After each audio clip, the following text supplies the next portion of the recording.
The airport in the early hours was painted in hushed colors. Floors gleamed like mirrors, carrying the weight of countless footsteps. A voice overhead repeated boarding announcements, each syllable stretched thin and echoing, like church bells in a hollow town. Somewhere a child laughed. Somewhere else, a weary traveler sighed. Daniel Holt stood in the stream of it all, not quite belonging. A veteran, yes. A father always. His jacket was worn at the cuffs, his boots too heavy for a place where people drifted light.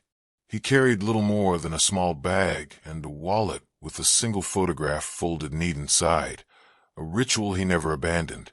His daughter's smile stared back at him from the photo whenever he dared to look, her absence pressing heavier than the bag over his shoulder. Airports always pulled at him, half promise, half ghost.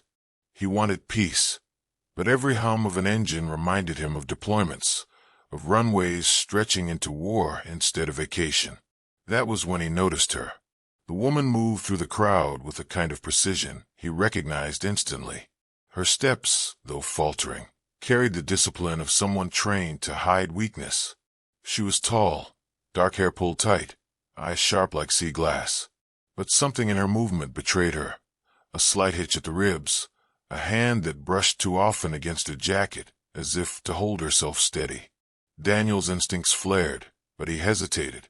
He had learned restraint in war, the art of not rushing in. Interference wasn't always salvation. It could be intrusion, it could be ruin. So he stayed still, though his gaze followed her. For a moment, she caught him watching.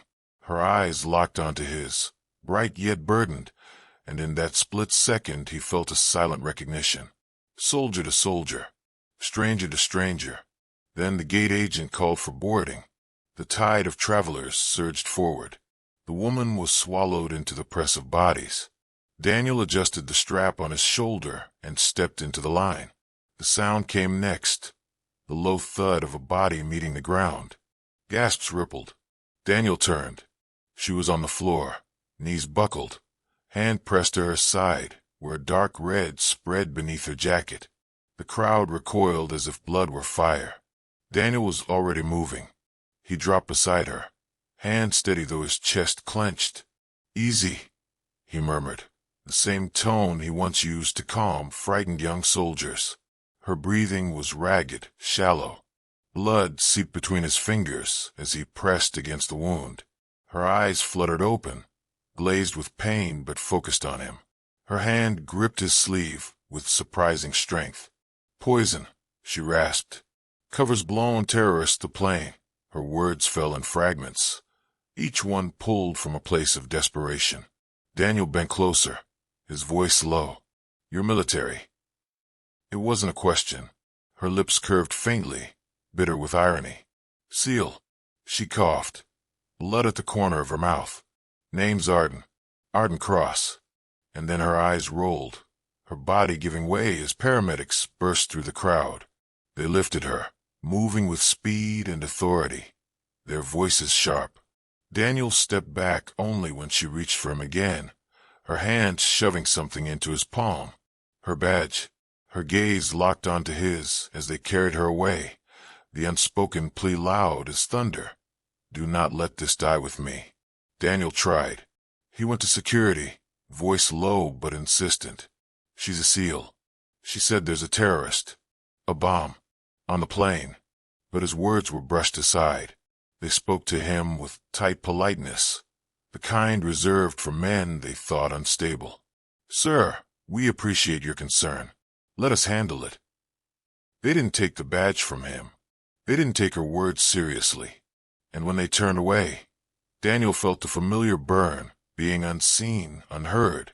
It was the same feeling he carried home from service, the silence that came after giving years of his life to a cause and returning to a world that barely blinked. He sat down in a corner, the noise of the airport swelling and fading like waves. He turned the badge over in his hand. His thumb traced its edges as if it were a rosary. He told himself he should let it go.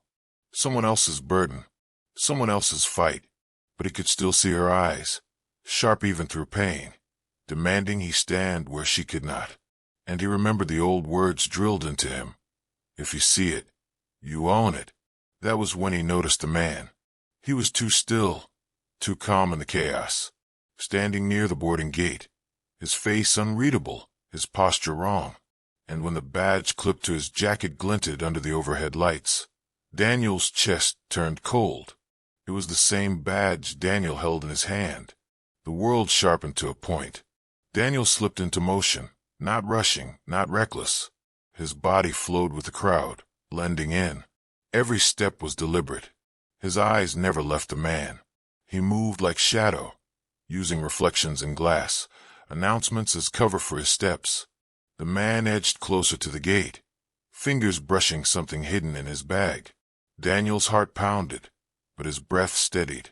This was the calm he knew best, the moment before action, the silence before a shot. He reached him in silence. His hand landed firm on the man's shoulder. His voice was quiet, dangerous. Not today. The man stiffened.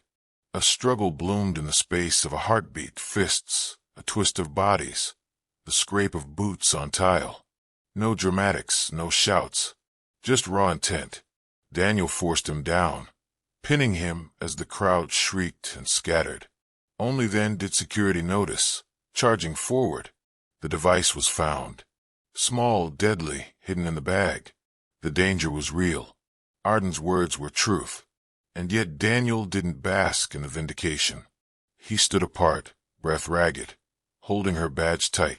The world around him erupted in chaos and order, but his thoughts were with the woman who had trusted him in the space of a single glance. Days later, he found himself at a hospital. White walls, beeping machines, antiseptic air. He almost turned back, but something pulled him forward. He entered her room. Arden lay pale against the sheets, wires trailing from her arms, but her eyes were awake, awake and sharp. "You came," she whispered, voice raw. He nodded, sinking into the chair beside her.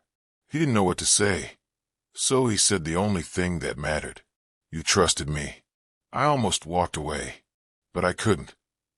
Her gaze softened, a flicker of warmth breaking through the soldier's steel. "You didn't. That's what counts." They sat in silence, the hum of machines filling the space. Words weren't needed. Presence was enough. Later, when she was stronger, they met again. The airport, this time in quiet daylight. Daniel waited near the terminal, his bag at his feet. She approached, upright, healing but still carrying the grace of someone forged in fire. In her hand, the badge. She pressed it back into his palm, then curled his fingers over it, leaving it with him. "Some burdens aren't meant to be carried alone," she said softly. Their hands lingered. Their eyes held. What began in blood and chaos now felt like the fragile start of something else, a bond forged not of circumstance, but of trust. Daniel looked at her, and for the first time in years, felt the weight inside his chest lighten. Not gone, but shared.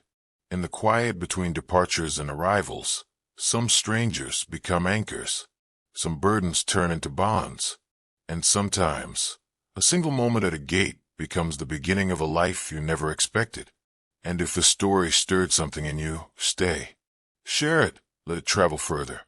Subscribe, so that more nights can be filled with stories where kindness and courage still find their way home.